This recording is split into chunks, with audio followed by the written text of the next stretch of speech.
Good morning, y'all. It is currently 5:06 in the AM. Meaning it is day 3 of week 3. So, making good progress. I'm super sleepy. But hey, I went to sleep late yesterday, so we gotta deal with the consequences. Besides that, we gotta keep it pushing. So today is my first day returning back to work. I kind of want to see how it goes with me waking up at 5 a.m. and if it's like me cutting the edge between getting into work on time, then I'm probably just gonna do 4 a.m. so that way I can have more time.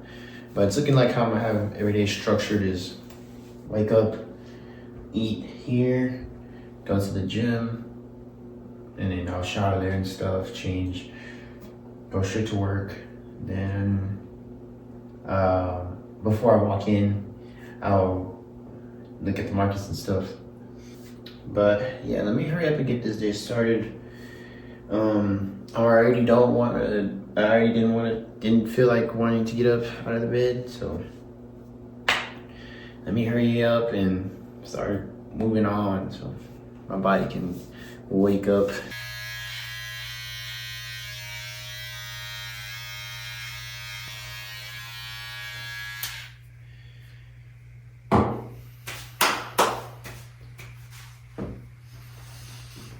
Gotta shave the beard before I go to work. Don't got my waiver anymore. Yo, so for breakfast, I got some like 4 little miniature Jimmy Dean breakfast biscuits and some Greek yogurt. Just to get something in my body before I hit the weights. Typically I don't really eat this much before I lift. I don't really like to eat a lot before I lift. It makes me feel like super bloated and sluggish and stuff. So, but since we're going back to work, this is going to be a little bit different. Typically what I like to do is I like to eat something light, so that's why you guys always saw me eat cereal. And then when I got back from the gym, I'd probably do like a protein shake or like another breakfast meal, whatever. But this time we're gonna put it in reverse. We're gonna do it in reverse. So yeah. Yo, what is up? Just came back from work. After the gym, I did check the market. It looked really good for an entry from yesterday, last night. But I never really put any more cash into my live account, so I wasn't able to take it. But yeah, we'll be ready for the next one. I think what I'm gonna do now is like for dinner I'm gonna cook, especially cook a lot so I can have some leftovers for tomorrow for lunch. So yeah, till then, I'll see ya. Yo, what is up? Now it's about to be 6 o'clock. Steaks finally thawed. We're having them thawed out, as you can see. Got my seasonings and stuff. Oil in the pan, rice is almost done, so that being said, let's cook a steak. We got us some ribeyes with the lip on it. One thing, like you'll see with this process, how I cook it, I usually don't cook it this way, but that's because I don't have all the materials at home. So what I'd like to do first is pat these things dry. I don't like cooking with steak, so that's what I'm gonna do. This one's still a little cold, but it'll warm up in the pan. It's all good. I need to hurry up because where I work, they closed the defect, so I'm trying to cook both of these so I'll have me some lunch for tomorrow. I had to scavenge up some from like the little shopette and stuff, so it wasn't a really great lunch for me. So I'm planning on trying to eat a lot so I can catch up on my calorie intake and my protein intake. So how I like to season my stuff is I get you some salt. If you don't feel like doing your own seasoning, just get you some Montreal steak seasoning. It's pretty much everything that I'm about to do to it already compacted in there. You just went and done it. But I like to the OG way that my dad taught me. So that's how we're gonna do it. You wanna be really generous with your salt because the pan is gonna take off most of this. I like to do that much. As you can see, we're salt blanketed over. I like to use this kind of salt too, the coarse, so you can see it. Because when you use table salt, it dissolves, so you can't really see how much salt you use. You know what I'm saying? Some pepper, doesn't matter. I try to get one that's like a thicker grain, so I can see what I'm doing or how much I'm blanking it. And really, don't be afraid to be generous with your seasoning, man, because hands are really gonna take away most of this stuff. Next, I got some garlic powder. I'm only doing this because I don't have fresh garlic, so I can't baste it as well. So I don't have butter, so I'm not gonna be basting. So garlic powder should help with a little garlicky flavor. So it should look something like this. And then that one's pretty much done, ready to go. Just gotta do this one though.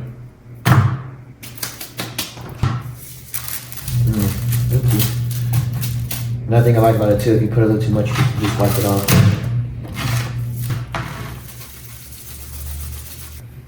The thicker you cut, the more generous you want to be. So since these are pretty thick, not super thick, being a little bit generous than I would with a thinner steak. There you go, man. Next thing is you want to get you a pan, get you some oil. Put it in there. I'm gonna be cooking both of these at the same time. So I was a little bit also generous with the oil, but you really wanna just cover it up. I typically like to cook in a cast iron. It's my favorite pan. I think it's awesome. I think they're awesome. But you wanna get it to a searing heat. You'll know when it's ready because you'll see light smoke come up. So that's what I'm talking about. You can see it like light smoke. That's how you know you're ready. So once the oil's hot and ready, I turn it down. So it was on high, just like so I can hurry up. I turn it down to around like 6. And I forgot to say, when you cook it on a cast iron, make sure you open up the windows and stuff. It gets smoky, but I like to turn it on 6. The thinner it is, the more you really want to focus on the searing.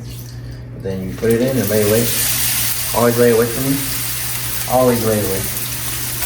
Next thing I like to do is I like to flatten it and I'll put it on there. So get everything. The whole bottom touching. Just like that. Make sure you adjust it too. Make sure it's not stuck.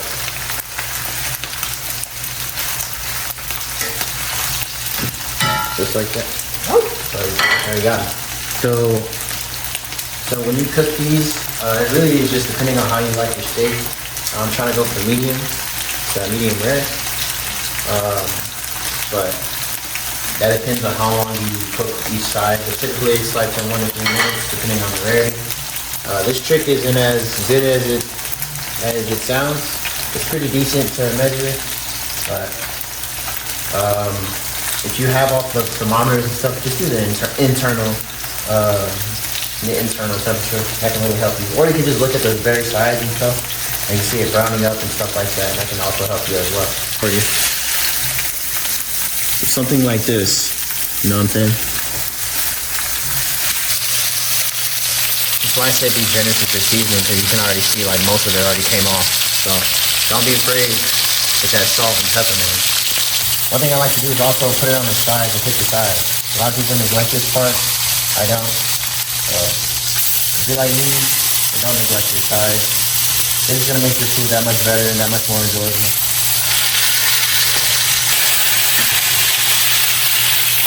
It should look something like this. I kind of made this quick because, one, I'm on a time crunch, and two, like, I'm trying to eat. One thing that's just as important as cooking your steak is letting it rest. You don't have to let it rest for such a long period. Like 2 to 3 minutes is just fine. It's really a lot hyper dependent on you. But yeah. These look pretty good. I didn't base it. This is a very quick way to cook steak. Excuse me. So, yeah, and get that thing on rice and we can eat something. Now, don't judge how I cook this, but I mean, This is just a quick and easy way, especially if you don't have all the materials. You know, you don't really have to go too like crazy. If I had to pick one thing that I would really want to make sure I have, or like if I had to pick a list of items to make sure that you really have, if you really want a good steak, but you don't have all the ingredients and stuff, definitely have salt, pepper, and butter. That's all you really need, and you can still make that steak taste pretty good. Another thing I forgot to mention, forgive me, the oil and stuff that you have in your pan that you cooked your steak with, you can use it as a topper as well. One thing I like to do is after I baste it and I set it to let my steak rest, I also like to scoop up some of that extra butter that I melted and put it on top. Like I'll do like probably 2 or 3 passes over the top of both of them, or one of them if I have one steak, and then I'll let it rest. Nice, we got both our steaks ready to go. That will be sitting to cool down. Going to the fridge. Hello. And this will be getting eaten right now, so time to dig in. Yo, so right now it's about to be 7 p.m. Meaning it's time to go to sleep. I've been thinking about it. I want to be working out in the mornings. I think I might start waking up at 4, which means 7 p.m. is like, no, 8 p.m. is the hard cutoff, because then anything after 8 p.m. means I won't be getting 8 hours of sleep. So yeah, 8 p.m. is the hard cutoff, but it's currently 7. I'm about to start doing my night routine, you know, brush the pearly whites. I just remembered I need to take my creatine as well. And yeah, just get ready for bed. Make sure all my outfits, all my gym fit is ready for tomorrow and stuff like that.